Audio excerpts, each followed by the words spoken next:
Shalom à tout le monde, shalom à tout le monde, shalom à tout le monde, shalom à tout le monde, shalom à toute la maison du véritable. Shalom à toute la maison du véritable, shalom à toutes les personnes connectées ce soir, shalom à toutes les personnes qui ont sacrifié de leur temps pour être connectées ce soir, shalom à toutes les personnes qui sont fidèles au poste, shalom à toutes les personnes qui sont fidèles à la parole de Dieu, shalom à toutes les personnes qui sont connectées là ce soir, shalom à vous, shalom à vous, shalom à vous, shalom à vous, que la paix de Dieu inonde vos maisons, que la paix de Dieu envahisse vos maisons, que la paix de Dieu soit sur chacun de vous, que la paix de Dieu localise chacune de vos vies au nom suprême de Jésus-Christ de Nazareth. Commencez à partager le live, commencez à partager le live, commencez à partager le live. Commençons à inviter nos frères et sœurs, commençons à inviter ceux qui ne sont pas encore là, commençons à inviter petit à petit, commençons à inviter ceux qui sont encore connectés à autre chose, commençons à inviter nos frères et sœurs qui ne savent pas que nous sommes déjà en live, commençons à inviter, invitons, et nous allons démarrer dans pas longtemps.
Bien-aimé, là où tu es, j'aimerais que tu te concentres véritablement.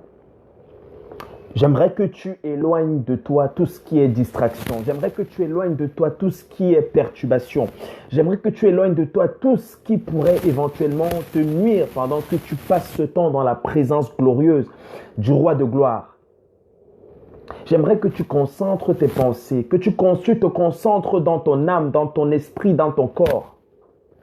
Que tu prennes ce temps que nous allons passer avec le roi de gloire au sérieux. C'est un privilège d'être dans sa présence chaque soir. C'est un privilège de venir lui parler chaque soir. C'est un privilège de venir l'adorer chaque soir. C'est un privilège de venir parler de lui chaque soir, de venir communiquer sa pensée chaque soir, de venir écouter sa parole chaque soir. C'est un privilège que beaucoup n'ont pas. Beaucoup n'ont pas ce privilège de connaître ce grand Dieu. Beaucoup n'ont pas ce privilège de connaître cette belle parole. Beaucoup n'ont pas ce privilège de venir dans sa glorieuse présence pour communiquer avec le roi de gloire. Là où tu es, j'aimerais que tu te concentres, mon frère. Là où tu es, j'aimerais que tu te concentres, ma sœur. Merci, Seigneur. Merci, éternel Dieu d'amour. Éternel Dieu de bonté. Éternel Dieu de miséricorde. Éternel Dieu de compassion. Oh Père, merci encore pour ce temps que tu nous offres. Oh, tu dis dans ta parole que tu es le même hier, aujourd'hui et éternellement. Oh, en toi, il n'y a ni changement, ni ombre de variation. Tu es bon hier, tu es bon aujourd'hui et tu es bon demain. Oh, Papa, quelle grâce d'être encore en vie ce soir.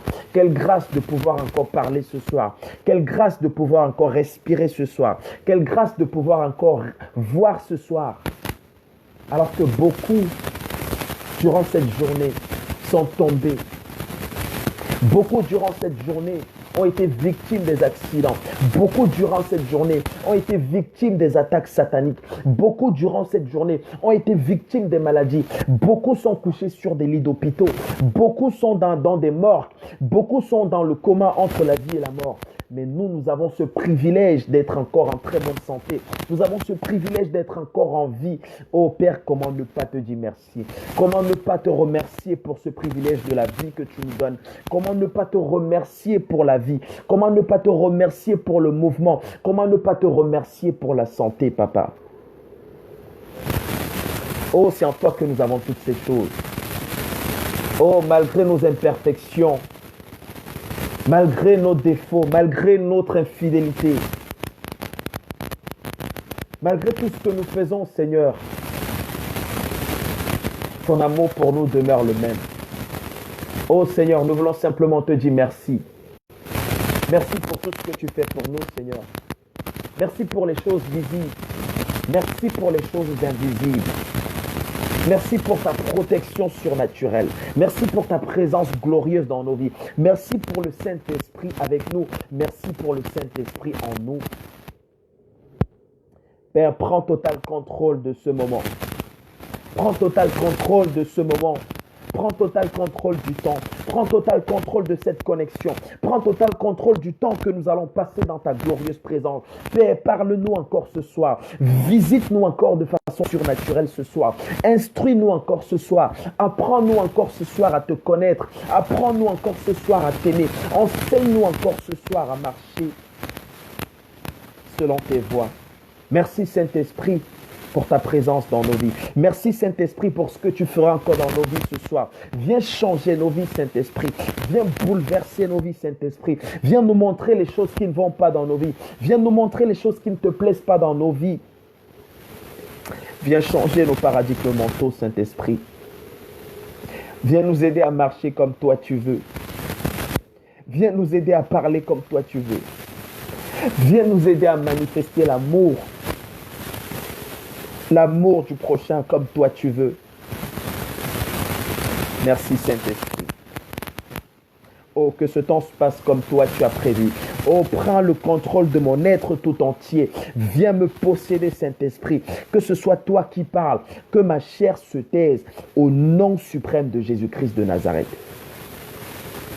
Merci Seigneur. Merci Éternel. Merci le Roi de gloire. Oh, c'est à toi qu'appartient le règne, oh Yahweh. C'est à toi qu'appartient la sagesse. C'est à toi qu'appartient la majesté. Dans le nom suprême de Jésus-Christ de Nazareth, nous t'avons ainsi prié. Amen. Amen. Amen. Merci Seigneur. Donc je salue encore tout le monde. Je salue encore tout le monde. Je salue toute la maison du véritable, tous ceux qui sont connectés ce soir, tous ceux qui sont là, tous ceux qui sont fidèles au poste, tous ceux qui sont connectés tous les soirs pour écouter la parole de Dieu, pour communiquer sur les oracles de l'Éternel, pour adorer le Roi de gloire. Que la paix de Dieu vous localise, que Dieu bénisse chacune de vos vies, que Dieu vous localise, chacun de vous, que Dieu se souvienne du zèle que vous avez manifesté pour sa parole, que Dieu se souvienne des sacrifices que vous avez consentis pour sa parole, au nom suprême de Jésus-Christ de Nazareth. Merci Seigneur. Merci Seigneur. Merci Éternel. Ce soir, nous allons encore, comme d'habitude, nous allons encore partager la parole de Dieu ce soir. Nous allons encore entrer dans les profondeurs de sa parole ce soir. Nous allons encore essayer de voir ce que le Père nous a préparé ce soir. Il dit que sa parole est comme un feu.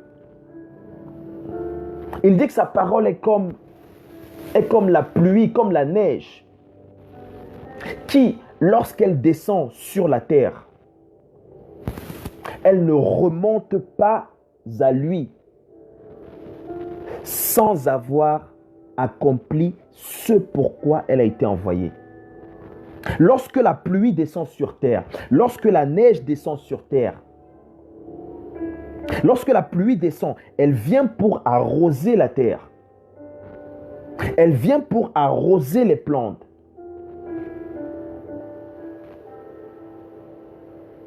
Et j'aime ce caractère glacé qu'elle a. J'aime ce caractère froid qu'elle a. Et c'est exactement comme ça que la parole de Dieu est. Elle a ce caractère glacé. Et lorsqu'elle est venue dans nos vies, lorsqu'elle nous est prêchée, lorsqu'elle nous est communiquée,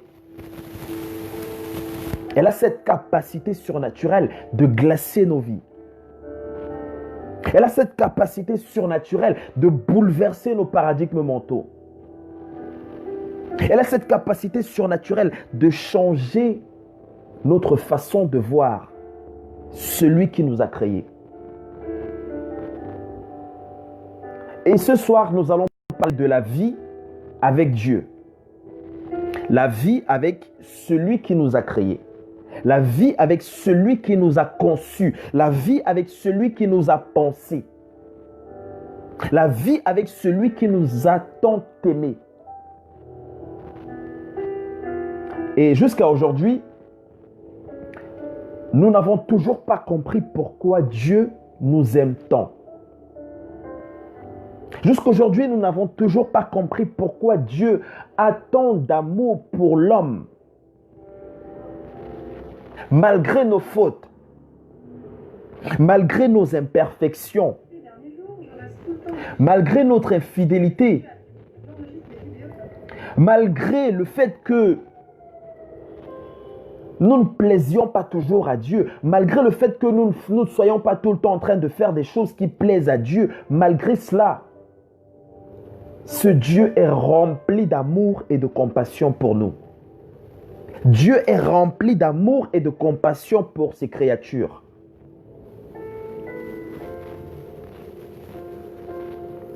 Et je le disais, je crois la semaine passée, ou surpassée, je ne sais plus trop, je disais que le cœur de Dieu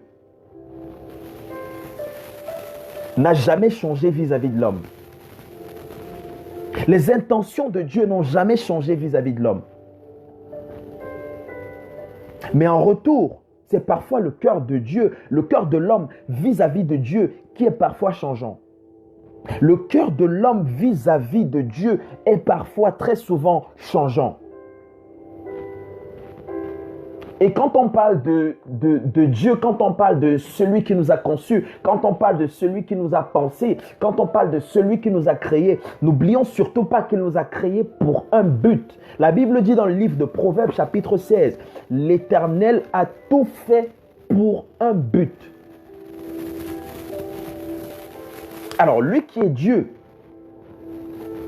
lui qui est l'être suprême, lui qui n'a besoin de personne pour être ce qu'il est. Parce qu'en réalité, Dieu n'a besoin de personne pour être Dieu. S'il avait besoin de quelque chose ou de quelqu'un pour être Dieu, il ne serait plus Dieu. Donc, il est Dieu parce qu'il n'a besoin de personne pour être Dieu. Mais comment un Dieu qui n'a besoin de personne pour être Dieu peut avoir la pensée de créer l'homme. Qu'est-ce qu'il s'est réellement passé? Qu'est-ce qu'il s'est passé dans la tête de Dieu pour qu'il pense à mettre l'homme sur la terre? Qu'est-ce qu'il s'est passé dans la tête de Dieu pour qu'il pense à créer l'homme? Ça également, nous l'avons vu. Nous avons vu que Dieu a eu un problème au ciel et qu'il a voulu résoudre en restant Dieu. Il a voulu résoudre le problème qu'il a eu en restant Dieu, sans se salir. Et il s'est donc dit, je vais susciter une créature qui viendra résoudre ce problème à ma place. Non pas parce que je suis faible, non pas parce que je suis incapable de résoudre mes problèmes, non pas parce que je n'ai pas la capacité de résoudre mes problèmes, non pas parce que je n'ai pas la capacité de froisser Lucifer. Non. Mais parce que je suis Dieu. Je n'ai pas besoin de me salir avec ma créature. Je n'ai pas besoin de lutter avec une créature que moi-même j'ai créée. Donc, je vais susciter l'homme et l'homme viendra infliger à Lucifer la correction qu'il mérite. Et donc, lorsque Dieu a créé l'homme, lorsque Dieu a placé l'homme dans le jardin d'Éden, sa seule intention, son intention première, c'était que l'homme domine. Son intention première, c'était que l'homme marche comme il voulait. Son intention première, c'était que l'homme vive dans cette abondance. C'était que l'homme vive dans cette sagesse, dans cette intelligence. Et lorsqu'on parcourt les Écritures dans le livre de la Genèse, on se rend bien compte que le premier homme sur la terre, Adam, était rempli de sagesse et d'intelligence, était bourré de talent, rempli de richesse. Si bien qu'il a pris le soin de nommer tous les animaux de la terre, sans papier, sans stylo, sans ordinateur. Quelle sagesse! Quelle sagesse! Quelle intelligence! Quelle force! Quelle vigueur! Mais malgré cela, on s'est rendu compte, ou on se rend compte, que malgré tout ce que Dieu a mis en l'homme, malgré tous les talents dont il a été doté, malgré tous les talents dont il a été doté, il a quand même failli quelque part. Il a quand même péché contre l'autorité suprême. Il a quand même péché contre la sainteté de Dieu. Il a quand même péché contre celui qu'il avait créé.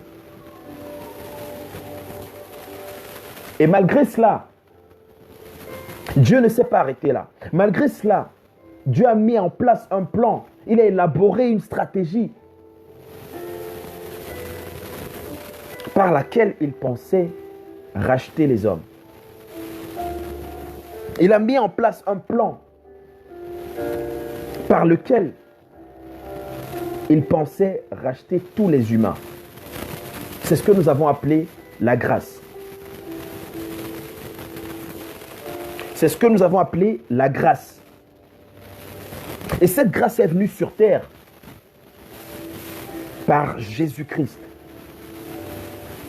Et la semaine passée, nous avons également dit que d'après les Écritures, nous n'avons pas dit, mais nous avons constaté d'après les Écritures que Jésus-Christ était Dieu. Et il l'a dit de sa propre bouche dans Jean chapitre 10 au verset 30. Il l'a dit, moi et le Père, nous sommes un. Donc en réalité, Jésus-Christ, c'est Dieu.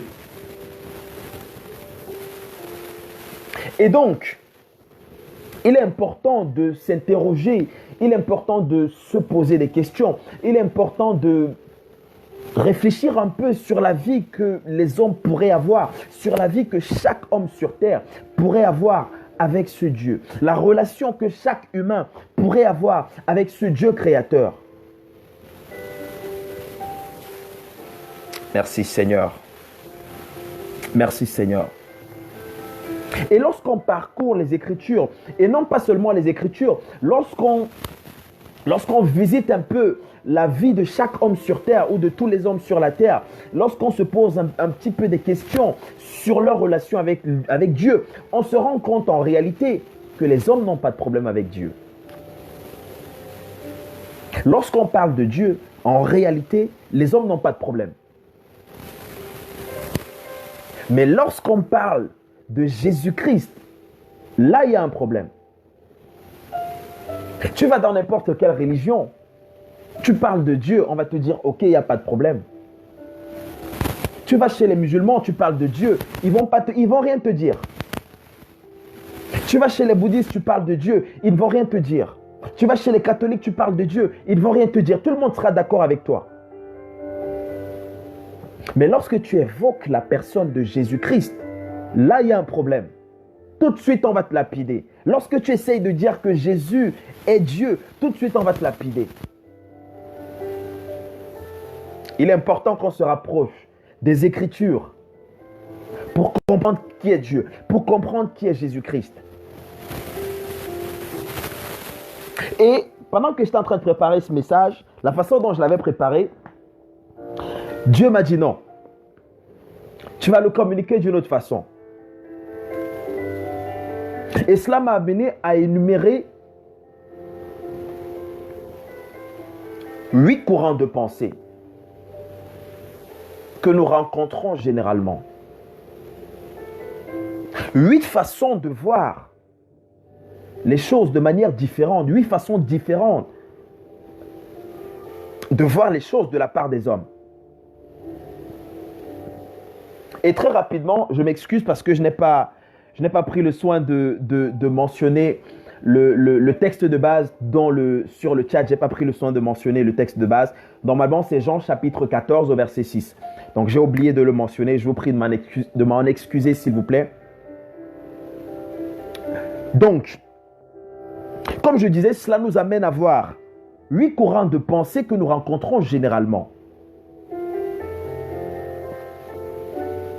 Que ce soit de la part des chrétiens, que ce soit de la part des non-chrétiens, que ce soit de la part de ceux qui croient en Jésus-Christ, que ce soit de la part de ceux qui ne croient pas du tout en Jésus-Christ. Envoyez des cœurs, s'il vous plaît. Apparemment, j'ai l'impression que le direct est un petit peu attaqué. Envoyez des cœurs, s'il vous plaît. S'il vous plaît, s'il vous plaît.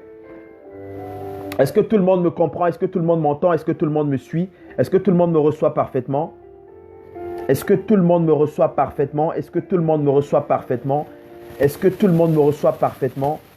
Là où tu es mon frère, là où tu es ma soeur, est-ce que tu me reçois parfaitement? Est-ce que tu me reçois parfaitement? Est-ce que tu me reçois parfaitement?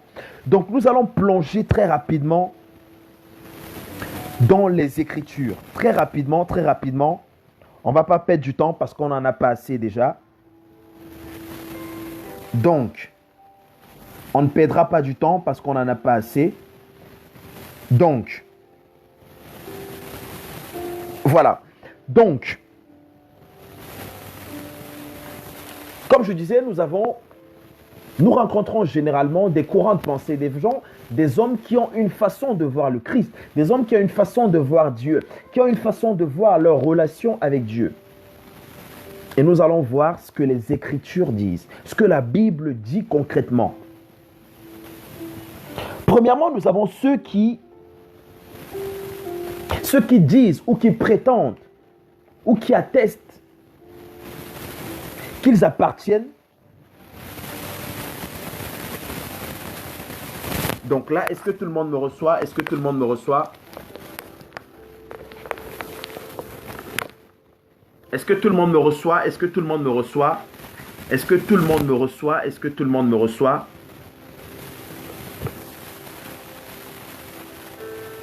Est-ce que tout le monde me reçoit? Est-ce que tout le monde me reçoit?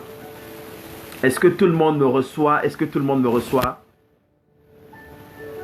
Est-ce que tout le monde me reçoit? Si tu me reçois là où tu es, si tu me reçois là où tu es mon frère, si tu me reçois là où tu es ma soeur, donne-moi simplement un bon amen.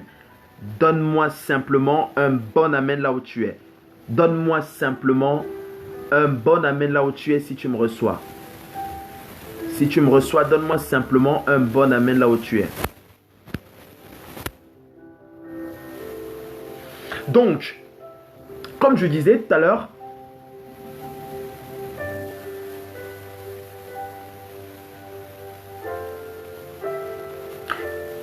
Comme je disais tout à l'heure, si tu me reçois, si vous me recevez, on peut continuer. Si vous me recevez, on peut continuer.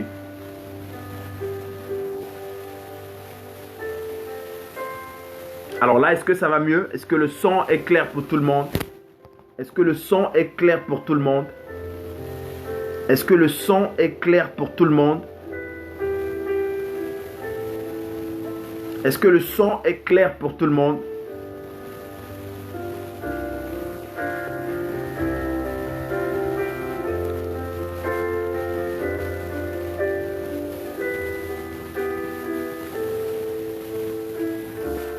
Alors là, on me dit que le son est un peu brouillé, je ne sais pas pourquoi. Je sais pas pourquoi, je sais pas pourquoi.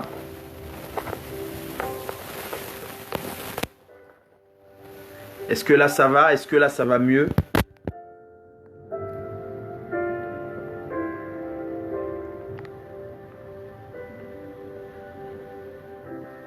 Est-ce que là ça va mieux? Si c'est bon, essayez de me signaler si c'est bon. Essayez de me faire savoir si c'est bon.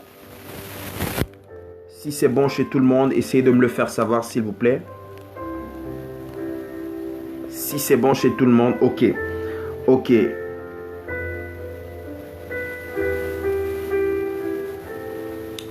Ok, c'est bon chez une personne. C'est bon chez une personne. C'est bon chez une personne. Est-ce que c'est bon chez tout le monde? Chez tout le monde, est-ce que c'est bon? Est-ce que c'est bon chez tout le monde? Est-ce que c'est bon chez tout le monde? Est-ce que c'est limpide chez tout le monde? Est-ce que c'est limpide chez tout le monde? Chez tout le monde, est-ce que ça va?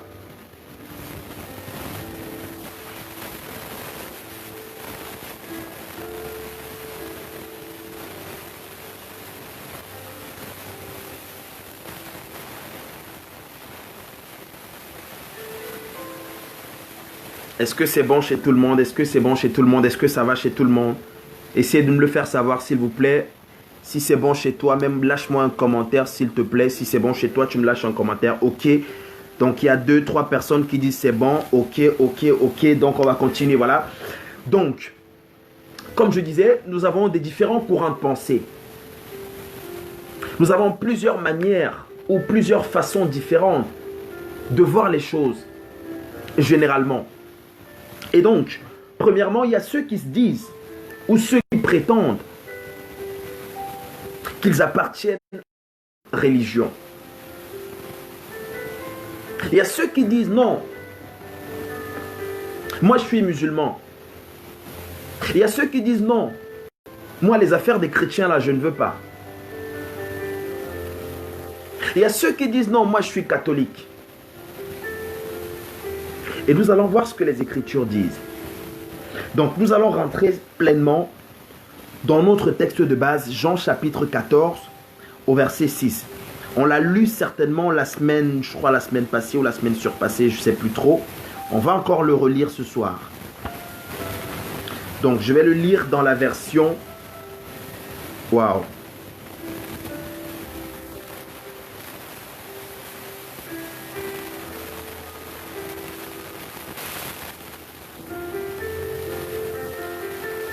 Donc il y en a qui disent que ça crache toujours, je ne sais pas pourquoi. Je sais pas. Je sais pas, je vais essayer. Alors.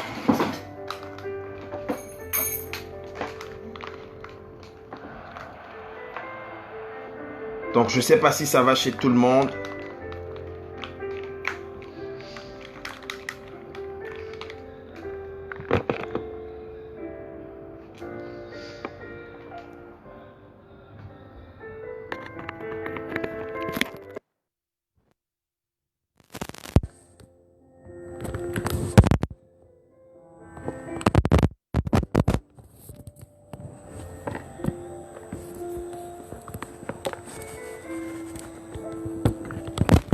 Alors, est-ce que là ça va mieux? Est-ce que là ça va mieux? Est-ce que là ça va mieux?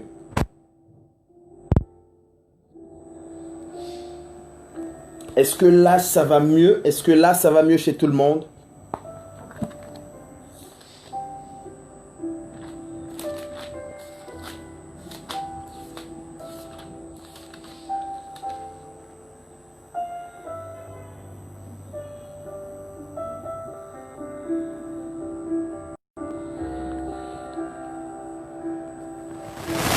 que là c'est bon? Est-ce que le son est bon chez tout le monde cette fois-ci? Est-ce que le son est bon chez tout le monde cette fois-ci? Est-ce que le son est bon chez tout le monde? Ok, donc là, on me dit c'est bon, on me dit ça va, on me dit ça va, ok. Donc, je vous disais, nous sommes dans le livre de Jean chapitre 14. Normalement, ça c'est un verset que tout le monde devrait avoir en tête. Tout le monde devrait avoir ce verset par cœur. Tout le monde devrait le connaître par cœur. Jean 14, verset 6. Qu'est-ce que la Bible nous dit? Là, c'est Jésus lui-même qui parle. C'est Jésus lui-même, le maître, le boss qui parle. Qu'est-ce qu'il dit? Il dit, je ne vais pas rentrer dans le détail, je ne vais pas lire tout ce qui s'est passé avant. Je vais directement aller droit au but. Donc, il dit, je suis le chemin, la vérité, la vie. Plus loin, il dit, personne ne peut aller au Père autrement que par moi. Personne ne peut aller au Père autrement que par moi. Dans une autre version, dans la version Louis II, il dit personne ne vient au Père sans passer par moi. Donc il affirme, il atteste son authenticité. Il atteste qu'il est la clé qui ouvre toutes les portes. Il est la clé qui ouvre les portes, la porte du ciel. Il atteste qu'il est la piste d'atterrissage de tous les avions de la planète. Il atteste que sans lui, nous ne pouvons rien. C'est même pas possible. C'est même pas possible de rêver. C'est même pas possible. Là, il nous déclare clairement qui il est. Il nous montre clairement qui il est. Et pour appuyer ça, j'aimerais bien qu'on lise encore un autre verset, ou deux autres versets. J'aimerais qu'on lise encore un autre verset. Actes chapitre 4. Actes chapitre 4. On va lire à partir du verset 12. Toujours dans la version, la version français courant. Donc, Actes chapitre 4.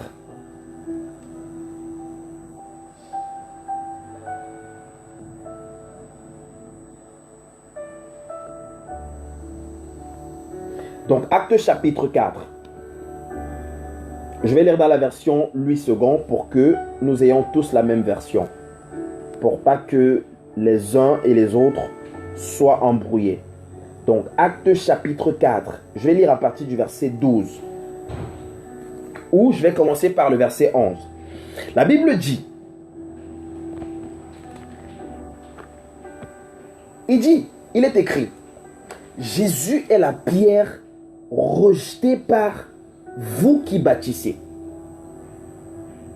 et qui est devenue la principale de l'angle. La pierre angulaire. Au verset 12, il dit, il n'y a de salut en aucun autre. Il n'y a de salut en aucun autre. Il n'y a de salut en aucun autre. Car il n'y a sous le ciel aucun nom qui ait été donné parmi les hommes, par lequel nous devions être sauvés. Donc ça veut dire qu'en dehors du nom de Jésus, il n'est pas possible pour un homme d'être sauvé.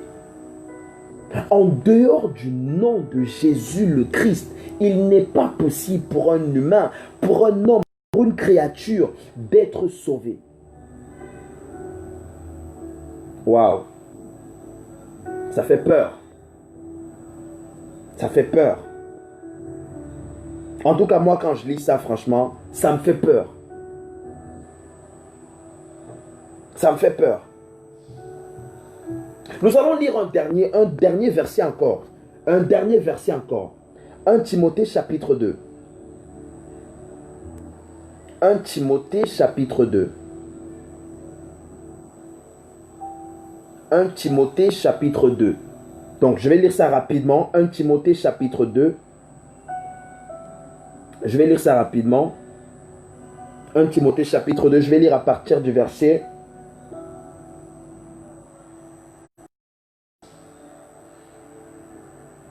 5. Ou je vais commencer par le verset 1, puisque ce n'est pas très long. Je vais commencer par le verset 1 jusqu'au verset 5. C'est l'apôtre Paul qui parle. Il dit, j'exhorte donc avant toute chose, à faire des prières, des supplications, des requêtes, des actions de grâce pour tous les hommes.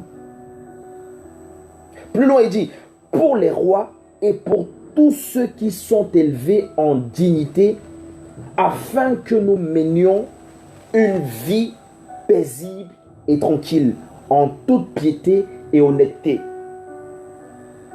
Au verset 3, il dit, cela est bon et agréable devant Dieu notre Sauveur.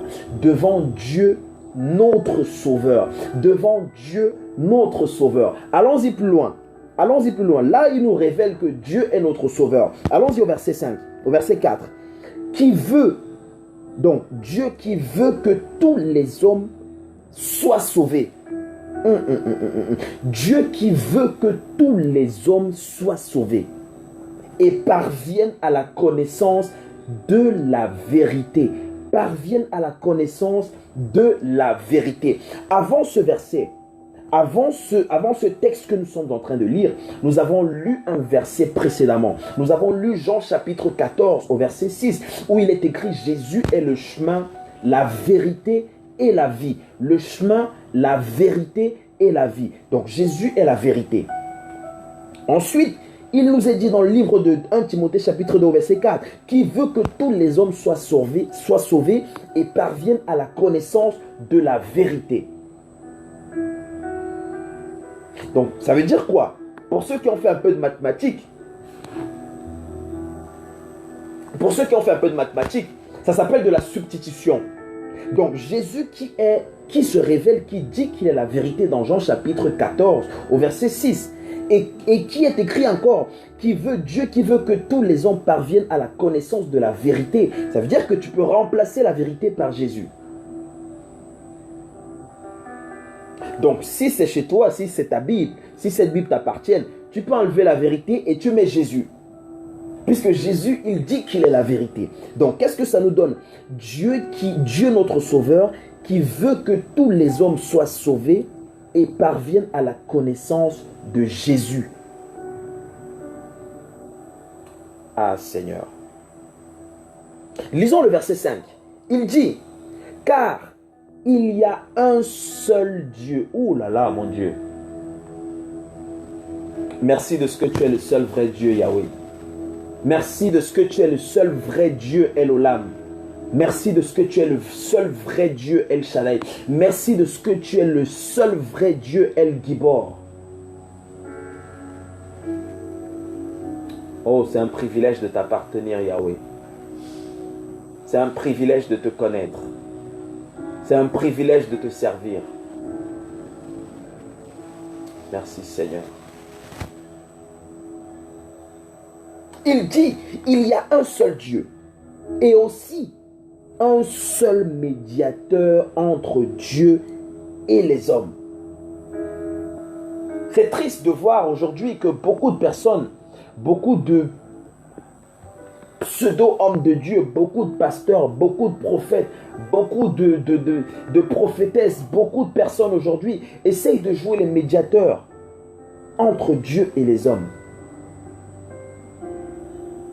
Beaucoup de personnes essayent de jouer les médiateurs entre Dieu et les hommes. Je regardais une vidéo aujourd'hui d'un de mes frères qui est en train même de prêcher là-dessus. Où il disait, avec le sacrifice que Jésus a accompli à la croix, il n'y a plus, le voile du temple a été déchiré. Il n'y a plus rien qui t'empêche d'aller dans la présence de Dieu. Il n'y a plus rien qui t'empêche de communiquer avec le Créateur. Il n'y a plus rien qui t'empêche de communiquer avec l'être suprême. Tu passes peut-être des situations difficiles. Tu te poses peut-être des questions. Dieu t'a peut-être abandonné. Tu en veux peut-être à Dieu pour certaines choses. Peut-être que tu attendais que Dieu fasse certaines choses dans ta vie. Et les choses ne se sont pas passées comme tu aurais voulu qu'elles se passent. Et tu veux que Dieu te donne des explications. Tu veux que Dieu te dise pourquoi il n'a pas fait les choses comme tu les attendais. Et tu te mets à courir derrière des prophètes. Tu te mets à courir derrière des hommes de Dieu. Tu te mets à courir derrière des gens. Dis une prophétie sur ma vie. Dis quelque chose sur ma vie. Dis ceci sur ma vie. Tout ça, c'est du pipeau. Va dans la présence de Dieu. Va toi-même parler avec le Créateur. Va toi-même parler avec le Père.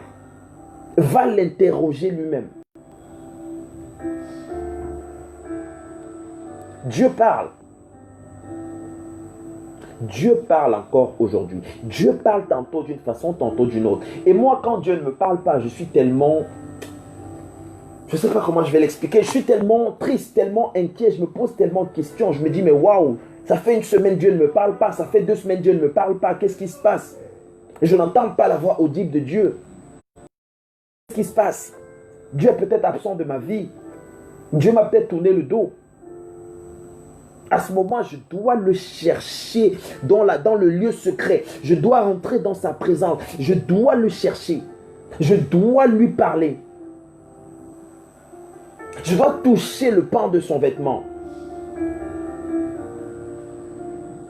Ah, merci Seigneur. Il dit qu'il y a un seul Dieu et aussi un seul médiateur entre Dieu et les hommes.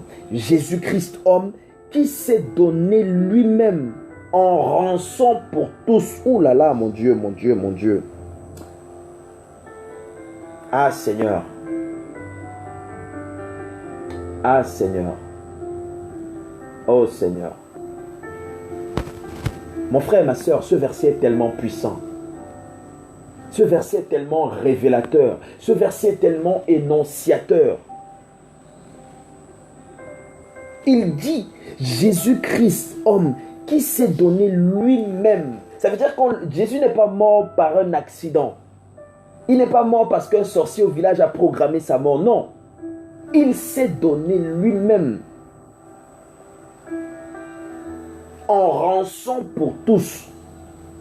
Il s'est donné lui-même en rançon pour tous. Il y a un autre texte qui en parle. Je crois Matthieu chapitre 20 au verset 28.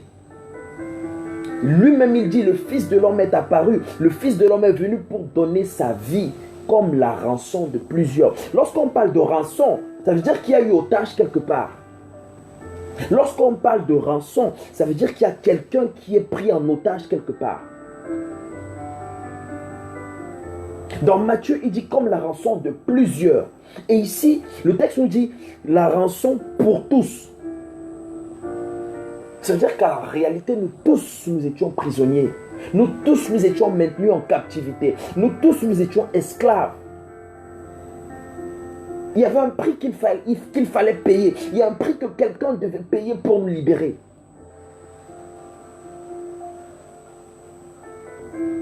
Et ce prix-là, c'est lui qui l'a payé, tout seul, sans avoir besoin de l'aide de qui que ce soit.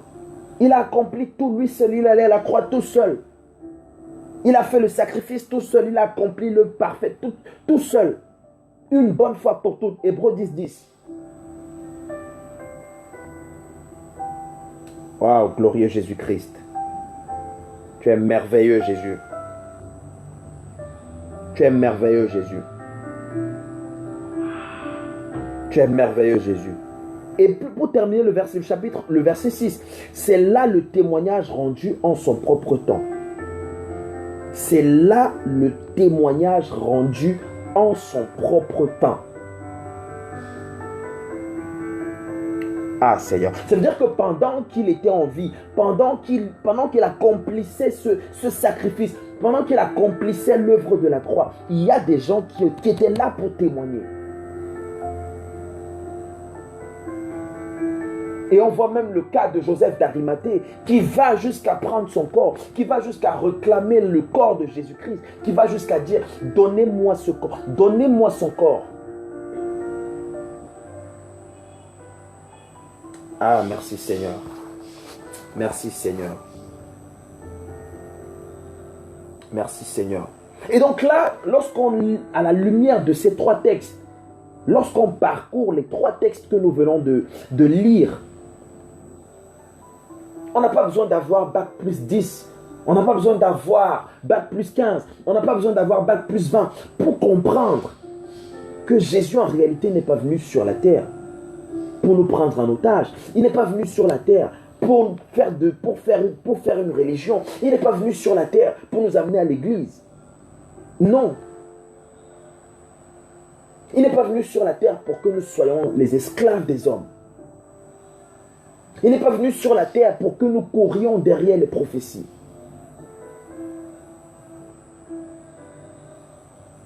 Il n'est pas venu sur la terre pour que nous souffrions pour parler avec Dieu, pour discuter avec Dieu. Non. Non. Waouh, merci Seigneur. Merci Seigneur. Toi seul est mort pour nous. Toi seul est ressuscité pour nous. Toi seul a versé du sang pour nous. Que la gloire te revienne, Jésus-Christ. Que l'honneur te revienne, Jésus-Christ. À toi la sagesse. À toi la majesté. À toi la puissance. Au nom suprême de Jésus-Christ de Nazareth. Nous avons également ceux qui pensent, et là je vais m'attarder un peu là-dessus. Il y a ceux qui pensent que leurs péchés sont trop grands. Il y a ceux qui pensent qu'ils sont tellement sales pour venir à Dieu. Il y a ceux qui pensent qu'ils ont commis tellement de bêtises, tellement de saletés pour venir à Dieu. Il y a ceux qui disent non, non, non, non, non. Moi là, c'est terminé. Dieu ne peut plus me recevoir. C'est fini pour moi. Mon cas est laid. Il y a ceux qui disent moi, mon cas est laid.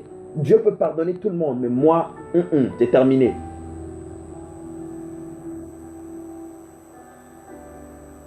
Nous allons voir ce que la parole de Dieu dit. Éphésiens chapitre 5. Éphésiens chapitre 5. Éphésiens chapitre 5. Éphésiens chapitre 5. Donc, je vais lire ça dans la version Louis II. Pour être sûr que on va se comprendre tous. Parce que des fois, quand je lis dans la version français courant, il y a ceux qui se disent, mais qu'est-ce qu'il est en train de lire là? C'est pas la Bible. Moi, je suis devant ma Bible, mais ce qu'il lit là, c'est pas ce qui est écrit. Donc, je vais essayer de lire ça dans la version Louis II pour que nous soyons tous au même diapason. Donc, Éphésiens chapitre 5. Éphésiens chapitre 5. Au verset 20. Au verset 20. La Bible dit, rendez continuellement grâce pour toutes choses à Dieu le Père au nom de notre Seigneur Jésus-Christ. Rendez continuellement. Rendez... Ah non, je me suis trompé. C'est plutôt Romains 5. C'est plutôt Romains 5. Excusez-moi, c'est plutôt Romains 5. Je me posais des questions. C'est plutôt Romains 5. Romains 5, au verset 20. Romains 5, je me suis trompé, excusez-moi. Donc, non pas Éphésiens 5, mais Romains 5. Romains 5, 20. Donc, je vais lire à partir du verset 19. Ou à partir du verset 18. Ou 17 même, pour que tout le monde puisse comprendre.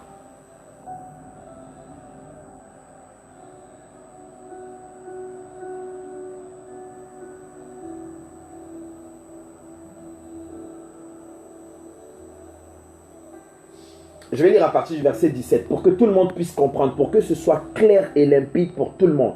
Romains 5, 17 à 20. La Bible dit, si par l'offense d'un seul, c'est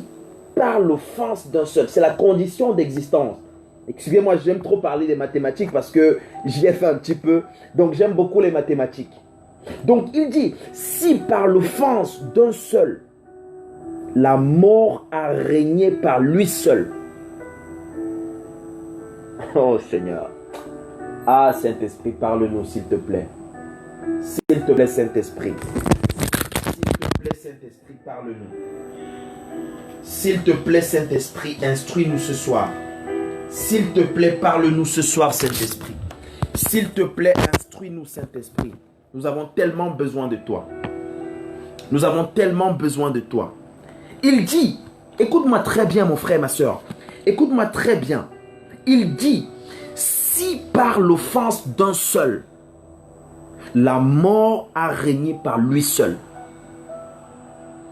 à plus forte raison, ceux qui reçoivent l'abondance de la grâce et du don de la justice régneront-ils dans la vie par Jésus-Christ lui seul. Je vais relire pour que tu comprennes. Je vais relire pour que tu comprennes. Il dit, c'est l'apôtre Paul qui parle. C'est très sage, c'est très intelligent ce qu'il dit. Et il faut beaucoup de maturité spirituelle. Il faut beaucoup d'intelligence spirituelle pour discerner, pour comprendre ce qu'il est en train de dire. Il dit, si par l'offense d'un seul, la mort a régné par lui seul. Donc là, il parle d'Adam. Par l'offense d'Adam, par le péché d'Adam, la mort a régné par lui seul. Donc il dit, il fait une comparaison.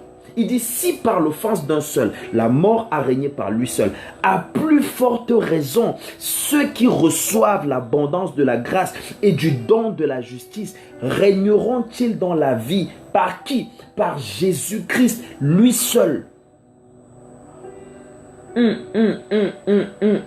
Ça veut dire que pour régner dans cette vie, tu n'as pas besoin de milliards. Pour régner dans cette vie, tu n'as pas besoin de diplôme. Tu n'as pas besoin d'avoir bac plus 20. Pour régner dans cette vie, tu n'as pas besoin d'être ami avec le président de la République. Pour régner dans cette vie, tu n'as pas besoin d'avoir une voiture. Tu as besoin d'avoir le Christ. Tu as besoin d'avoir Jésus le Christ.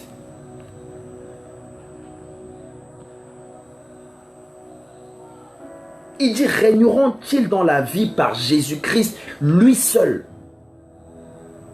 Au verset 18, ainsi donc, comme par une seule offense, la condamnation a atteint tous les hommes. Tous les hommes. Il dit bien, tous les hommes.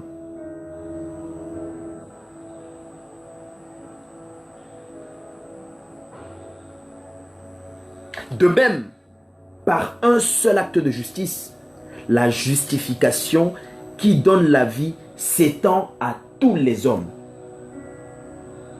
Par l'offense d'Adam, par le péché d'Adam, la condamnation a frappé tous les hommes.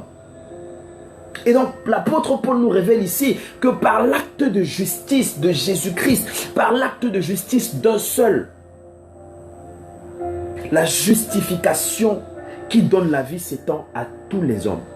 Lorsqu'on parle de justification, par l'acte que le Christ a accompli, nous avons été justifiés devant Dieu.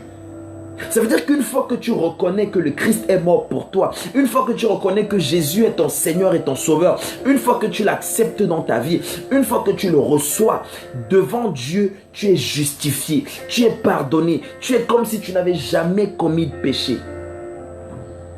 Tes péchés sont effacés, du plus petit péché jusqu'au plus grand péché. Tout est effacé.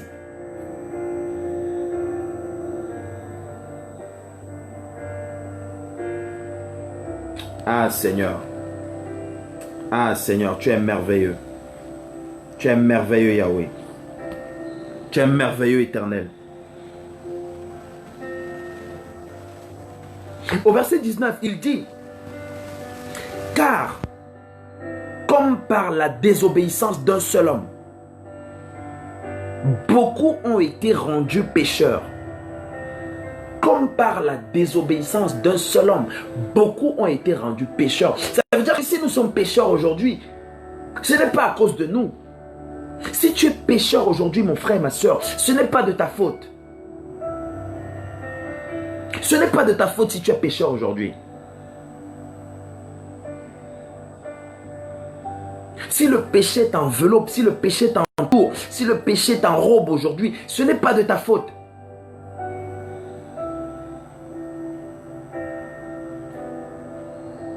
La Bible nous dit clairement, car comme par la désobéissance d'un seul, beaucoup ont été rendus pécheurs. Par la désobéissance d'un seul, beaucoup ont été rendus pécheurs. Ça veut dire qu'aujourd'hui, on peut se placer devant Dieu et dire à Dieu, l'histoire de péché là, moi je ne connais rien dedans. L'histoire de péché là, c'est Adam qui est venu avec ça. Moi je suis innocent. Et gloire à Dieu. Gloire à Dieu. Gloire à Dieu, il a pourvu au sacrifice. Il a pourvu, il a donné l'agneau en sacrifice. Le sang a été versé pour nous justifier. Quelle grâce. Quelle grâce, mes frères et sœurs. Waouh, waouh, waouh. Il dit comme par la désobéissance d'un seul homme, beaucoup ont été rendus pécheurs. De même, par l'obéissance d'un seul, beaucoup seront rendus justes. Beaucoup seront rendus justes par l'obéissance d'un seul.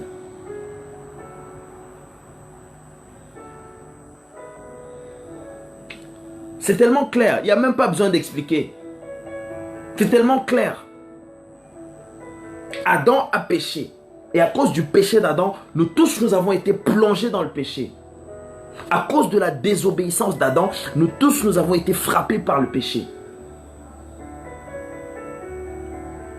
Et de la même façon, l'acte d'obéissance du Christ, le sacrifice que le Christ a accompli, l'obéissance qu'il a manifestée, l'obéissance jusqu'à la mort sur une croix. Par l'obéissance du Christ, beaucoup seront rendus justes, dit la parole de Dieu. N'est-ce pas glorieux? N'est-ce pas merveilleux? N'est-ce pas extraordinaire? Allons donc au verset 20 pour terminer. Or, la loi est intervenue pour que l'offense abondât. Ah, Seigneur. Ah, Seigneur. Aïe, aïe, aïe, aïe, aïe. Parfois, quand je lis la parole de Dieu, je me pose des questions. Qu'est-ce qui se passe réellement? Parfois, je me pose des questions, mais qu'est-ce qui se passe dans la tête de Dieu? J'essaye de comprendre. Mais Dieu est trop grand pour qu'on puisse le comprendre. Dieu est tellement sage et intelligent pour que l'homme puisse le comprendre. C'est juste une mission impossible. Il dit, la loi est intervenue pour que l'offense abondât. Ah Seigneur, ah Seigneur, ah Seigneur. La loi est intervenue pour que l'offense abondât. Donc ça veut dire que Dieu a mis, c'est comme si l'apôtre Paul est en train de dire que Dieu a mis la loi pour que les hommes pêchent. Qu'est-ce que ça veut dire? C'est comme si Dieu a mis la loi en place pour que les hommes continuent à désobéir. Mais regardons ce qu'il dit par la suite. Il dit, mais là où le péché a abondé, là où le péché a abondé, la grâce a surabondé.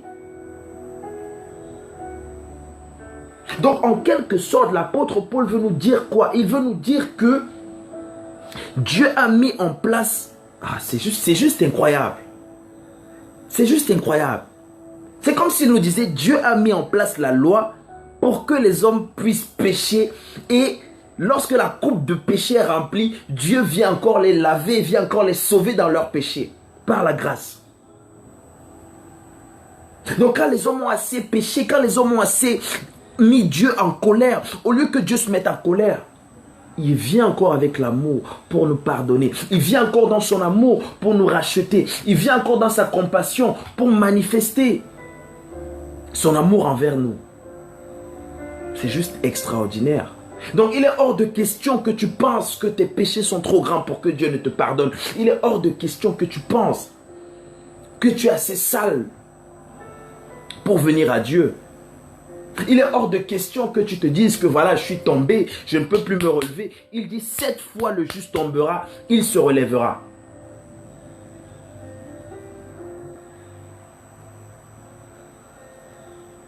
Ah Seigneur, fais-nous du bien Seigneur.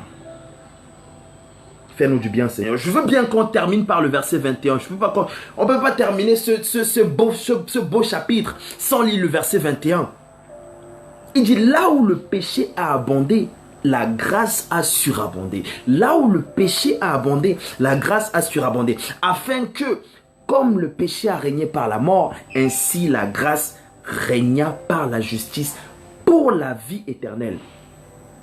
Par Jésus-Christ, notre Seigneur, notre Sauveur. Waouh Seigneur. Merci pour ta parole Yahweh. Merci pour ta glorieuse parole. Merci pour ta merveilleuse parole. Merci pour ta parole extraordinaire. Je veux bien qu'on lise encore, toujours dans le même contexte. Je veux bien qu'on lise encore un autre verset. Je veux bien qu'on lise encore un autre verset. Dans 2 Corinthiens. Dans 2 Corinthiens. 2 Corinthiens chapitre 6.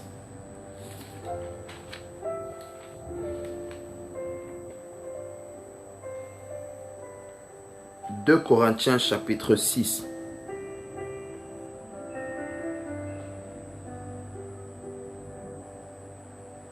2 Corinthiens chapitre 6. Je vais lire ça rapidement du verset 1 au verset 3. 2 Corinthiens chapitre 6. Je vais lire ça rapidement. On va pas perdre du temps. 2 Corinthiens chapitre 6. La Bible dit, c'est l'apôtre Paul qui parle. Je lui dis, puisque nous travaillons avec Dieu, nous vous exhortons à ne pas recevoir la grâce de Dieu en vain. Ah Seigneur. Ah Seigneur. Ah Seigneur. Ah merci Seigneur. Il dit, puisque nous travaillons avec Dieu, puisque nous travaillons avec Dieu, puisque nous parlons avec Dieu, nous vous exhortons à ne pas recevoir la grâce de Dieu en vain. C'est même pas la peine que je détaille. Car il dit, au temps favorable, je t'ai exaucé. Au jour du salut, je t'ai secouru. Voici maintenant le temps favorable, voici maintenant le jour du salut. Le jour du salut, c'est aujourd'hui.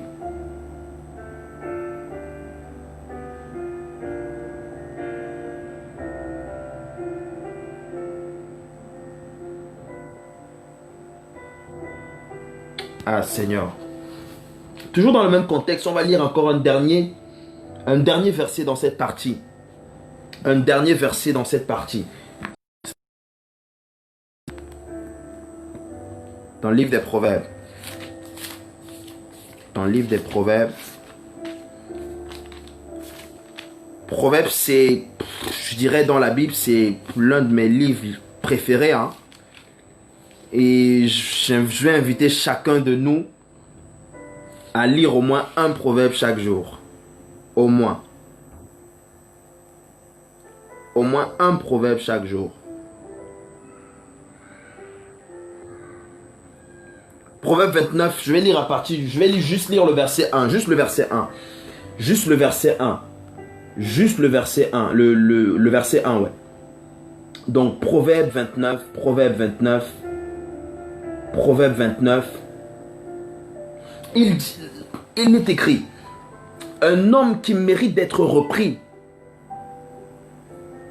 Un homme qui mérite d'être repris et qui raidit le cou sera brisé subitement et sans remède. Un homme qui mérite d'être repris et qui raidit le cou sera brisé subitement et sans remède. Ça veut dire que lorsque la parole de Dieu t'est annoncée, lorsque Dieu au travers de son serviteur te parle, sachant que tu mérites d'être repris, et que tu dis non, non, non, non, non, je ne veux pas, non, non, non, non, non, non, non, je ne veux pas entendre ce que tu me dis, non, non, non, non, non, ça ne m'intéresse pas.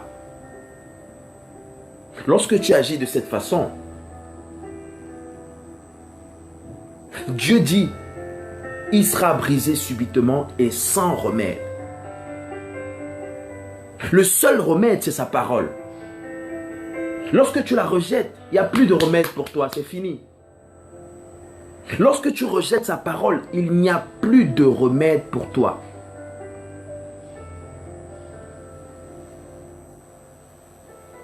Ah Seigneur. Ah Seigneur, merci Yahweh. Merci Yahweh.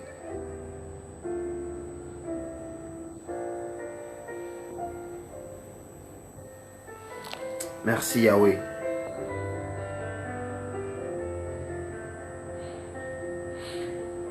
Nous allons encore voir un autre courant de pensée.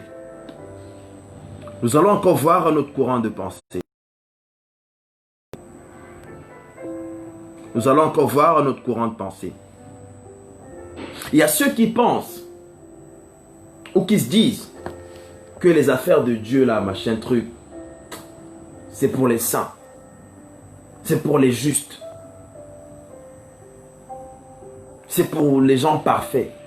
C'est pour les personnes parfaites. C'est pour les irréprochables.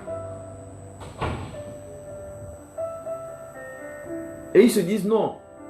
Moi je ne suis pas parfait. Moi je ne suis pas saint. Moi je ne suis pas irréprochable.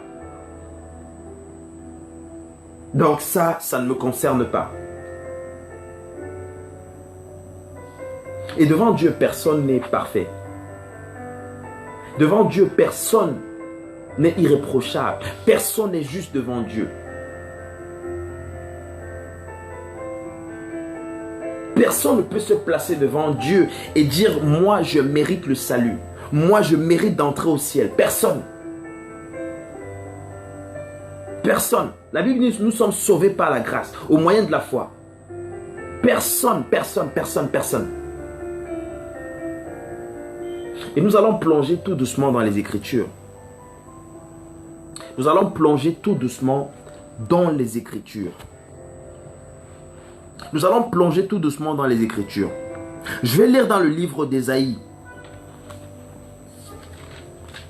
Je vais lire dans le livre d'Ésaïe.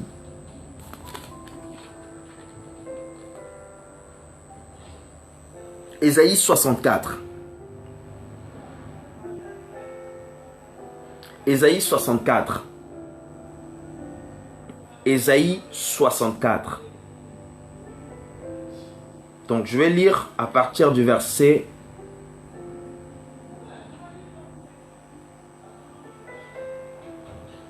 Ésaïe 64, 6.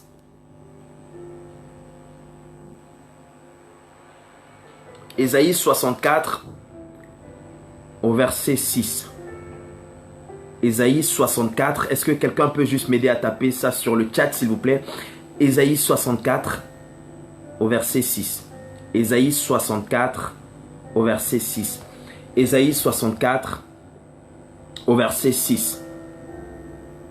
Ésaïe 64 au verset 6. Donc je vais lire à partir du verset 5, comme ça ce sera clair pour tout le monde.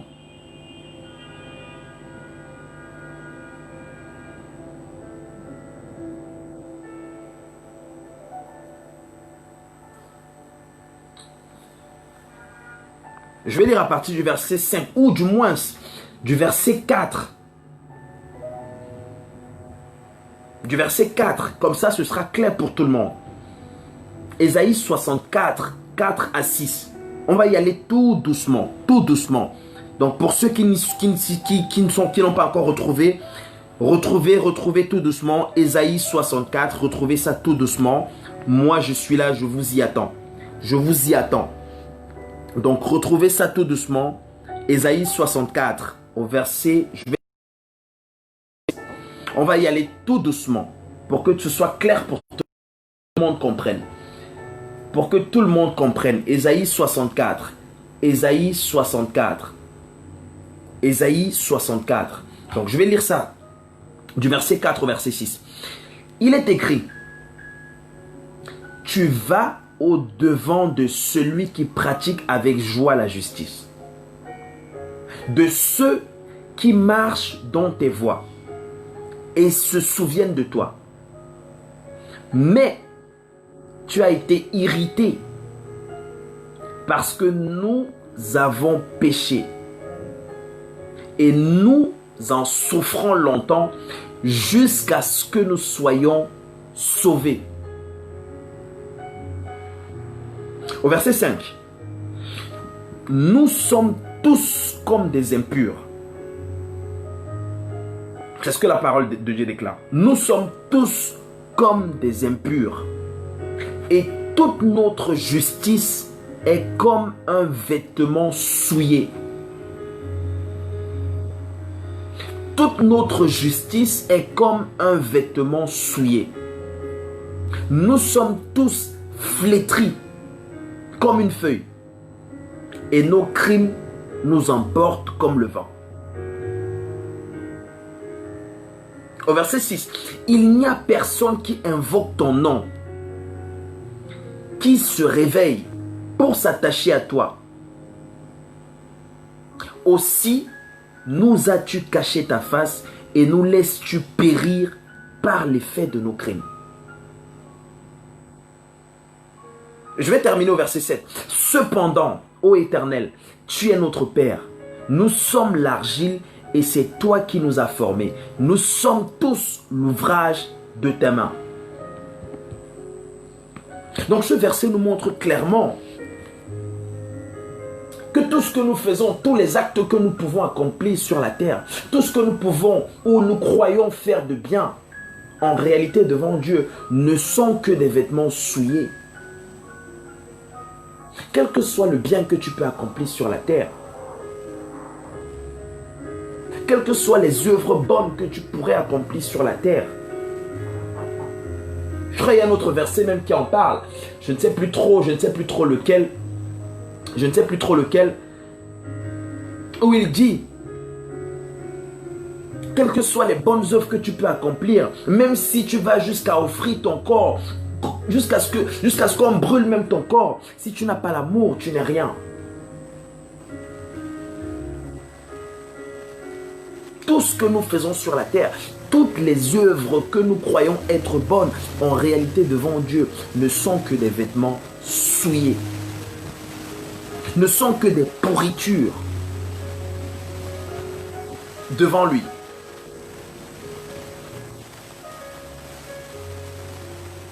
Et il dit, nous sommes tous comme des impurs face à ce Dieu de sainteté, face à ce Dieu qui s'est révélé dans l'Ancien Testament comme le Dieu de sainteté.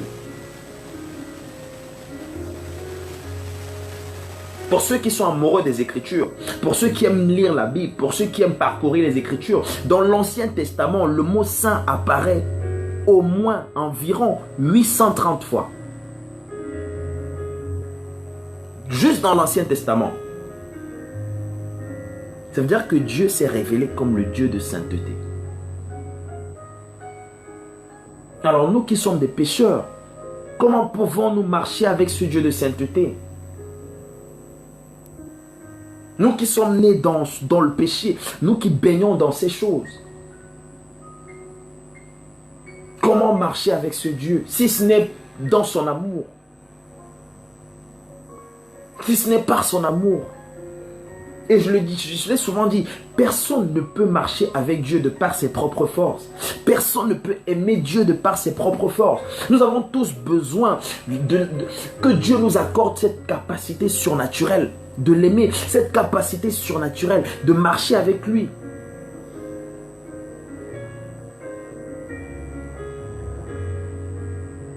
Ah Seigneur.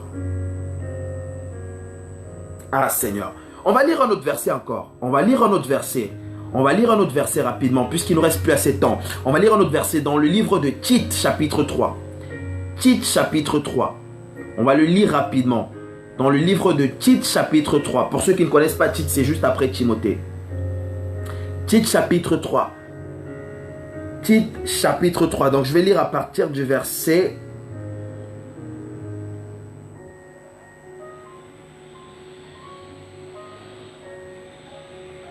Je vais lire Tite 3.3 jusqu'au verset 5.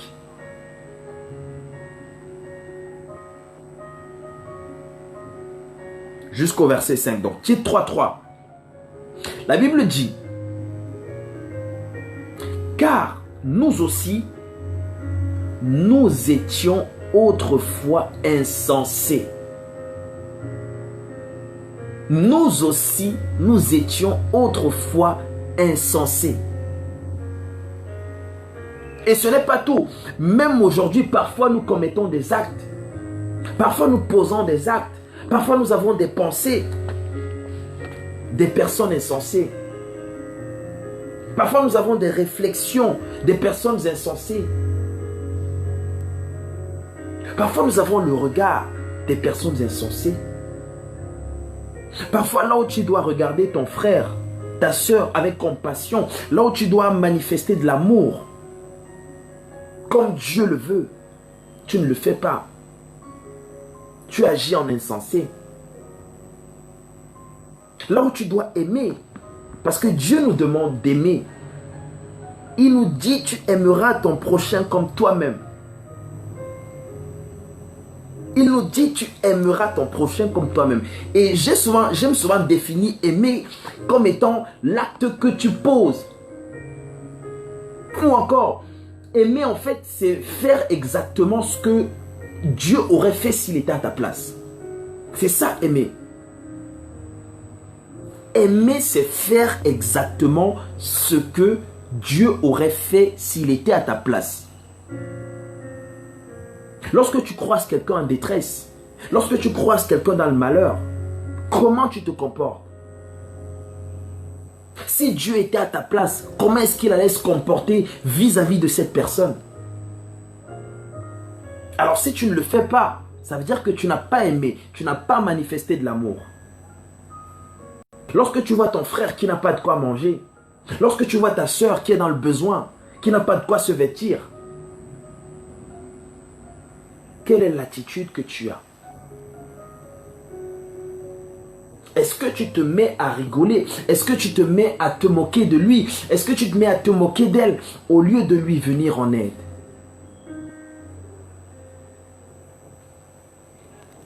Aide-nous, Seigneur. Aide-nous, Seigneur.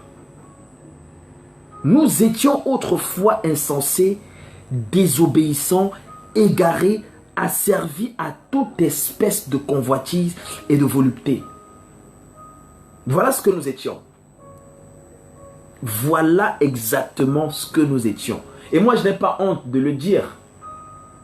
Moi, je n'ai pas honte souvent d'en parler, de dire ce que j'étais. Je n'ai pas honte de dire que j'étais un fumeur de chicha. J'étais un gars qui allait dans les boîtes de nuit. J'étais un gars qui faisait la fête, qui faisait la vie, ainsi de suite. Je n'ai pas honte de le dire.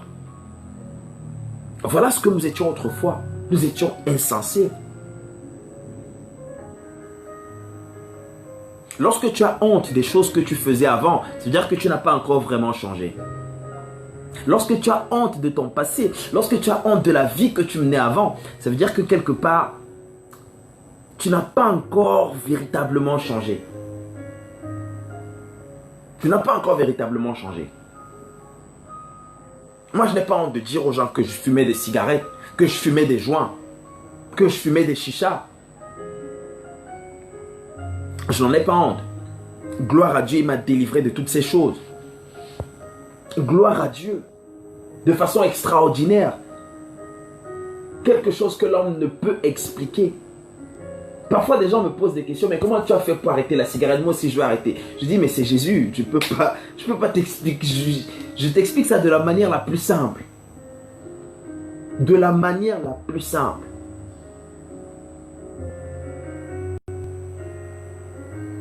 Insensé, désobéissant, égaré, asservi à toute espèce de convoitise et de volupté, vivant dans la méchanceté et dans l'envie. Nous vivions dans la méchanceté et dans l'envie. Tu pouvais voir ton frère dans le besoin. Au lieu de lui venir en aide, tu dis non, non, non, non, non. Vivant dans la méchanceté et dans l'envie. Et le monde dans lequel nous vivons aujourd'hui, en tout cas, la plupart, je ne dis pas tout le monde, mais la plupart des personnes qui sont sans Christ, vivent dans la méchanceté et l'envie.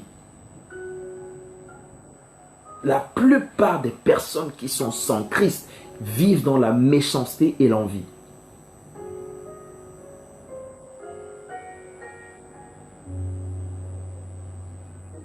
Digne d'être haïs. Et nous haïssant les uns les autres. Digne d'être haïs et nous haïssant les uns les autres. C'est-à-dire que là, quand on parle d'amour, on n'était même pas concerné. Quand on parle d'amour, on n'était même pas indexé. Quand on parle de méchanceté, c'est nous qu'on indexait.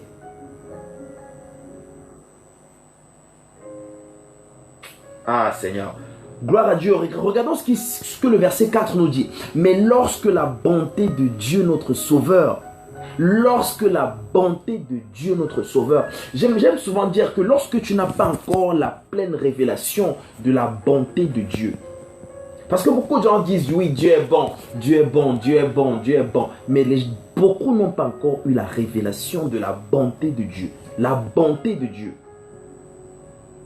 La bonté de Dieu, l'amour de Dieu. Lorsque tu as la révélation de la bonté de Dieu, ta manière de voir Dieu change. Ta façon de voir Dieu change. Tu arrêtes de le voir comme le Dieu qui est là avec la ceinture pour te fouetter à chaque fois que tu fais une erreur. Tu arrêtes de le voir comme le Dieu qui est à l'origine de tous les problèmes que tu vis tous les jours. Non. Non. Tu arrêtes de le voir comme le Dieu devant qui tu as besoin de te mettre à genoux 365 fois pour qu'il exauce à une de tes prières. Non. Non. La bonté de Dieu, mes frères et sœurs, j'aime souvent dire que c'est l'un des aspects de Dieu qu'il faut vraiment connaître en dehors de tous ces autres aspects. C'est important d'avoir la pleine révélation de la bonté de Dieu. Quand tu découvres la bonté de Dieu, ta vie, ta façon de voir Dieu change. Et c'est ce qui est écrit dans ce livre, dans ce verset. Mais lorsque la bonté de Dieu notre Sauveur et son amour pour les hommes ont été manifestés. Sa bonté et son amour. Sa bonté et son amour. C'est sa bonté et son amour qui l'ont amené à offrir son Fils en sacrifice pour nous sauver. C'est son amour et sa bonté qui l'ont poussé à donner son Fils en sacrifice. Jean 3,16, car Dieu a tant aimé le monde. Dieu a tant aimé le monde.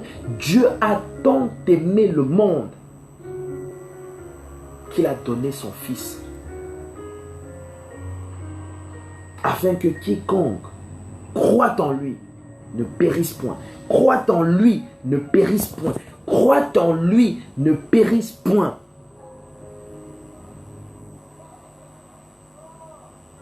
C'est tellement simple. Quiconque croit en lui ne périsse point. C'est-à-dire que tu as besoin, pour ne pas périr, tu as besoin de baser ta foi sur le Christ. Pour ne pas périr, tu as besoin de croire en Jésus-Christ. Tu as besoin de faire de lui ton Seigneur et ton Sauveur. Et non seulement tu ne périras pas, et tu as la garantie sûre et certaine que là, c'est le chemin vers la vie éternelle. Waouh, Seigneur. Il dit, mais lorsque la bonté de Dieu, notre Sauveur, et son amour pour les hommes ont été manifestés, il nous a sauvés. Il nous a sauvés. Non à cause des œuvres de justice que nous aurions faites. Non à cause des œuvres de justice que nous aurions faites, mais selon sa miséricorde, par le baptême de la régénération et le renouvellement du Saint-Esprit. Ça veut dire que Dieu ne nous sauve pas parce que nous sommes trop gentils. Dieu ne nous sauve pas parce que nous sommes trop bons. Dieu ne nous sauve pas parce que, voilà, on partage des bonbons, on fait des dons dans des œuvres, dans des associations caritatives ou quoi que ce soit. Non, c'est pas pour ça que Dieu nous sauve. Ah non, non, non, non, non. Non, non, non, non, non. Ah non. Ce n'est pas parce que tu es dans les orphelinats chaque jour, 7 jours sur 7, que Dieu va tu es sauvé. Non. Non. Ah non, non, non, non, non. C'est écrit. Il nous a sauvés non à cause des œuvres de justice que nous aurions faites. Non. C'est-à-dire que tu peux distribuer de l'argent à tous les orphelins du monde entier et finir ta course en enfer. Oh, je prie que ça ne t'arrive pas au nom de Jésus. Je déclare que ce n'est pas ton partage au nom suprême de Jésus-Christ de Nazareth. Merci Seigneur. Merci Seigneur. Merci Éternel. Merci Éternel. Merci Éternel. Je veux qu'on lise encore deux versets vraiment clés. Deux versets vraiment clés. Deux versets vraiment clés. Qui vont nous amener à bien comprendre encore ce que nous sommes en train de dire. Deux versets vraiment clés. Romains 3.10. Romains 3.10. Romains 3.10.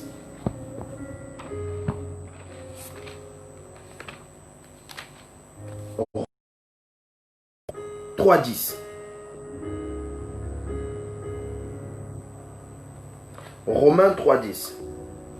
Romains chapitre 3 au verset 10. Donc je vais lire à partir du verset 9 comme ça. Romains 3, 10. Comme ça, ce sera clair pour tout le monde. Romains 3, 10.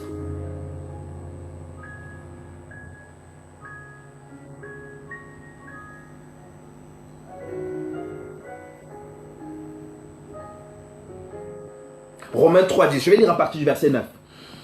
La Bible dit, qui donc sommes-nous plus excellents? Nullement, car nous avons déjà prouvé que tous, juifs et grecs, sont sous l'empire du péché. Car nous avons déjà prouvé que tous, juifs et grecs, sont sous l'empire du péché. Ça veut dire que nous sommes sous l'empire du péché. C'est pour illustrer ce que nous sommes en train de dire. Comme je disais tout à l'heure, ou comme la parole de Dieu nous l'a montré tout à l'heure, le péché est rentré dans ce monde à cause d'un seul homme. Et nous sommes justifiés à cause ou grâce à l'obéissance d'un seul autre homme. Et là, l'apôtre Paul nous le dit encore clairement. Nous avons déjà prouvé que tous, juifs et grecs, sont sous l'empire du péché. Il dit au verset 10, selon qu'il est écrit, il n'y a point de juste, pas même un seul. Il n'y a même pas un seul juste. Même pas un seul.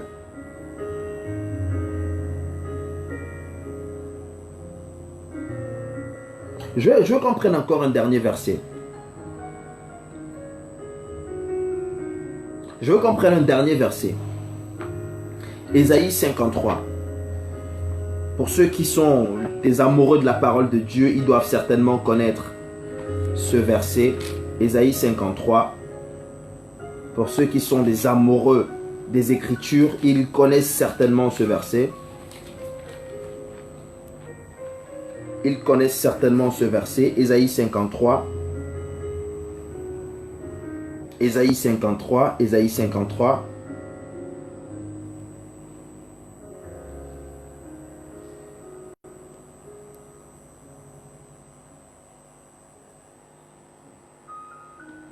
Ésaïe 53.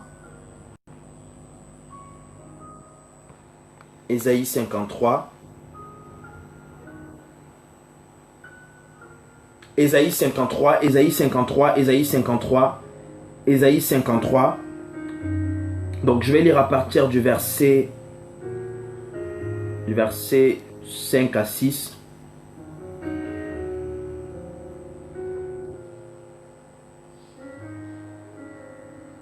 Ou du moins, Ésaïe 53 du verset 3 au verset 6. La Bible dit mépriser et abandonner des hommes. Il est parlé de Jésus-Christ. En fait, le prophète Ésaïe annonce une prophétie sur la vie de Jésus. Mépriser et abandonner des hommes, hommes de douleur et habitués à la souffrance, semblables à celui dont on détourne le visage. Nous l'avons dédaigné. Nous n'avons fait de lui aucun cas. Cependant, ce sont nos souffrances qu'il a portées. C'est de nos douleurs qu'il s'est chargé. Et nous l'avons considéré comme puni, frappé de Dieu et humilié. Mais il était blessé pour nos péchés, brisé pour nos iniquités. Ce verset est révélateur, mes frères et sœurs. Il était blessé pour nos péchés, brisé pour nos iniquités.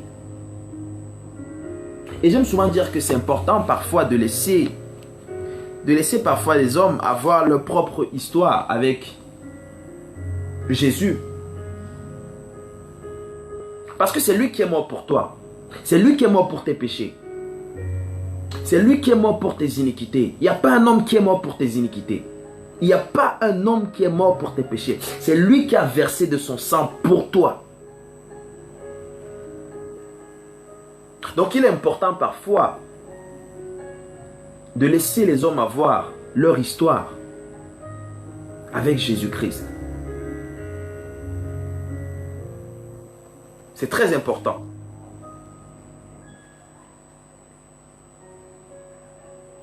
Le châtiment qui nous donne la paix est tombé sur lui. Et c'est par ces meurtrissures que nous sommes guéris. C'est par ces meurtrissures que nous sommes guéris.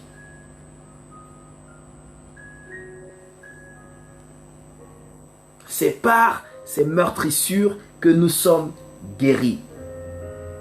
Pas que nous serons guéris, que nous sommes guéris. C'est-à-dire que la guérison, c'est quelque chose de légal. C'est quelque chose d'accompli. Pour ceux qui sont encore malades, voici un verset sur lequel tu peux t'appuyer. Si tu es malade, si tu es abattu, si le diable te terrasse par la maladie, voici un verset biblique sur lequel tu peux t'appuyer pour chasser cette maladie. Voici un verset des Écritures que tu peux prendre, que tu peux méditer, réciter, ressasser chaque soir, chaque nuit. Tu cries à Dieu à travers ce verset pour terrasser la maladie de ton corps. Au verset 6. Nous étions tous errants comme des brebis. Chacun suivait sa propre voie. L'Éternel a fait retomber sur lui l'iniquité de nous tous. L'Éternel a fait tomber sur lui l'iniquité de nous tous. Ça veut dire que tous nos péchés sont retombés sur lui. Tout ce que nous avons commis de mal, de mauvais, que ce soit tes péchés passés, que ce soit tes péchés présents, que ce soit tes péchés futurs, tout est tombé sur lui. Il a tout porté sur lui. Donc il n'est plus question que tu te caches dans ta chambre secrète. Il n'est plus question que tu te caches dans le lieu secret. Il n'est plus question que tu te crois trop sale pour venir à Dieu. Il n'est plus question que tu te crois trop impur pour ne pas rentrer dans la présence de Dieu.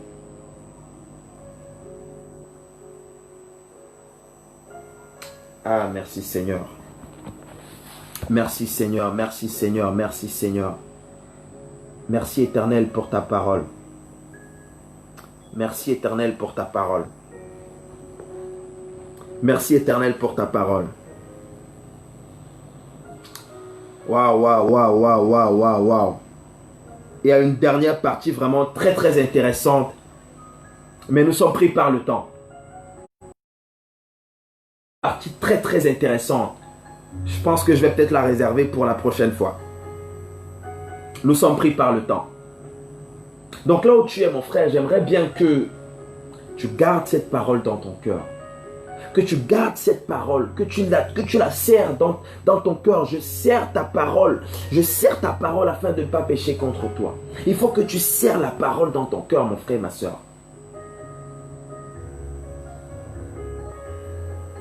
Il faut que tu arrêtes de voir Dieu comme ce Dieu qui est méchant.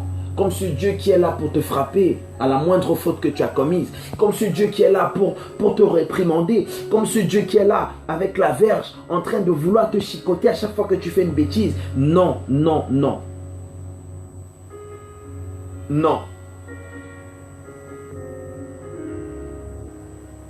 Il faut que tu aies la pleine révélation de l'amour de ce Dieu. Il faut que tu aies la pleine révélation de la bonté de ce Dieu. Il faut que tu aies la révélation de ce qu'il a donné son Fils en sacrifice pour toi et moi, pour que nous soyons sauvés, pour que nous soyons rachetés, pour que nous échappions au châtiment éternel. Et la grâce, à l'heure où je parle, est encore disponible. Le sang, à l'heure où je parle, est encore disponible pour nous laver, pour nous purifier de toute iniquité.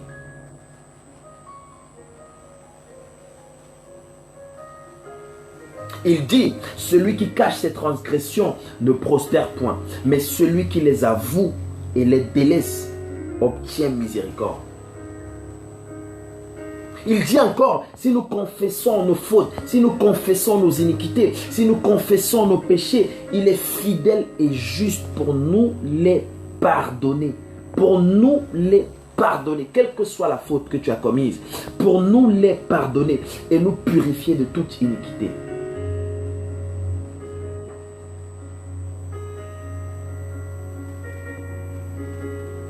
Ah, merci Seigneur. Merci Éternel pour cette parole glorieuse. Merci Seigneur parce que tu nous aimes. Merci Seigneur parce que ton amour est plus grand que tout. Merci Seigneur parce que ton amour parle plus fort que nos fautes. Ton amour parle plus fort que nos péchés.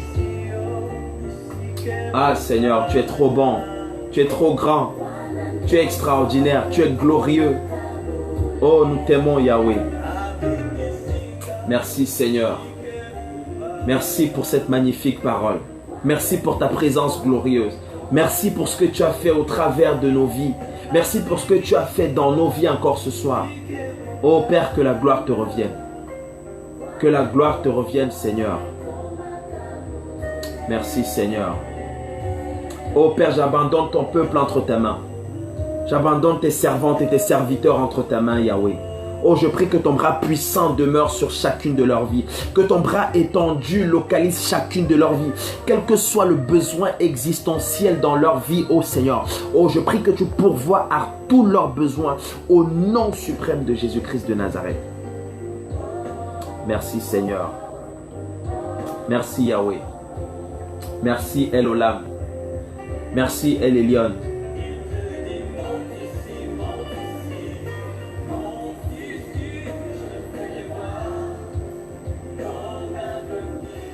Merci Seigneur. Ah Seigneur, nous t'aimons, nous t'adorons. Yahweh, nous t'aimons, nous t'adorons. Papa, nous t'aimons, nous t'adorons. Oh, nous t'aimons Seigneur. Nous voulons t'aimer encore plus Yahweh. Accorde-nous cette grâce. Accorde-nous cette capacité surnaturelle. Oh, de t'aimer comme il se doit. De t'aimer comme toi tu nous as aimés. Oh, de marcher comme tu veux que nous marchions. Merci Seigneur. Que cette soirée, oh Seigneur, se passe comme toi tu l'as prévu. Que cette soirée soit sous ton contrôle Seigneur. Oh, que ta protection divine soit sur chacune de nos vies. Que tes anges campent autour de chacune de nos maisons. Au nom suprême de Jésus-Christ de Nazareth. Merci Seigneur. C'est à toi qu'appartient l'honneur. C'est à toi qu'appartient la gloire. C'est à toi qu'appartient la sagesse. Au nom suprême et glorieux de Jésus-Christ. Amen. Amen. Amen.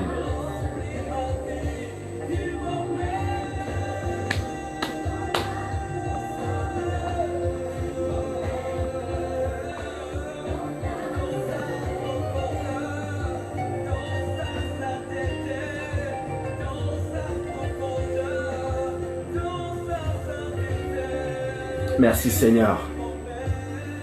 Voilà, donc, nous sommes arrivés au terme de notre séance de partage et d'édification. Donc, je salue tout le monde, je salue tous ceux qui sont là, toutes les personnes connectées, tout le monde, tout le monde, tout le monde.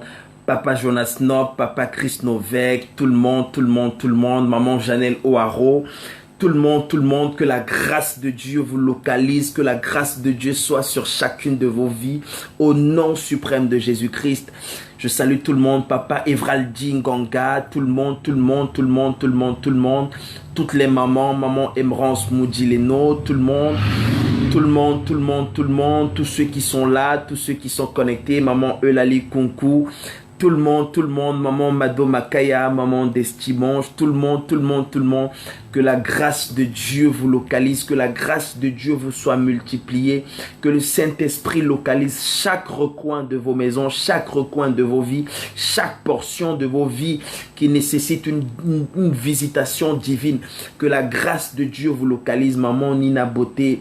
Que la grâce de Dieu soit votre partage ce soir. Tout le monde, à toute la maison du véritable. Soyez bénis, Maman Jude Poitiers, soyez bénis. Tout le monde. Que la grâce de Dieu vous localise, que Dieu bénisse chacune de vos vies. Maman Rin Kweto, tout le monde, que Dieu vous bénisse puissamment. Que Dieu se souvienne de chaque sacrifice que vous avez consenti pour son œuvre. Qu'il se souvienne de chaque sacrifice, chaque seconde que vous avez sacrifié pour son œuvre, pour sa parole, pour l'évangile. Qu'il vous bénisse au centuple, au nom suprême de Jésus-Christ de Nazareth. Merci Seigneur, merci Seigneur. Merci Seigneur. Je salue tout le monde. Ceux que j'ai oubliés, je vous prie vraiment de m'excuser. C'est vrai que je ne peux pas saluer tout le monde aussi. Mais bon, ceux dont je n'ai pas cité les noms, je vous prie vraiment de m'excuser. Que la grâce de Dieu vous localise. Donc c'est la maison du véritable. Nous partageons simplement la parole de Dieu tous les soirs. Nous nous préparons simplement à la rencontre du roi de gloire. Nous essayons simplement de partager ensemble les valeurs du royaume comme nous l'enseigne la Bible. Et nous essayons de se fortifier les uns les autres. Nous essayons d'apporter de la force à ceux qui sont faibles. Nous essayons de nous entraider. Nous essayons de nous visiter lorsqu'il le faut. Donc, je vous invite à inviter vos frères et sœurs à partager autour de vous la merveilleuse parole de Dieu et que la grâce de Dieu vous localise. Donc nous nous préparons, comme je disais tout à l'heure, à la rencontre du roi de gloire parce que nous croyons véritablement en ce que la Bible dit. Nous croyons véritablement qu'après la vie sur terre, il y a une vie dans l'éternité. Après la vie sur terre, il y a quelque chose qui va se passer. Il y a deux dimensions. Et donc, ces deux dimensions, c'est soit l'éternité avec le Père, soit l'éternité avec Satan, le diable. Donc, que Dieu bénisse ton âme, que Dieu bénisse ta vie. Rendez-vous demain à la même heure avec le berger de la maison du véritable, Papa Stevie Boutou. Donc, passez une bonne soirée, que Dieu vous bénisse, que Dieu vous localise, que la grâce de Dieu vous soit multipliée. À très bientôt. Ciao.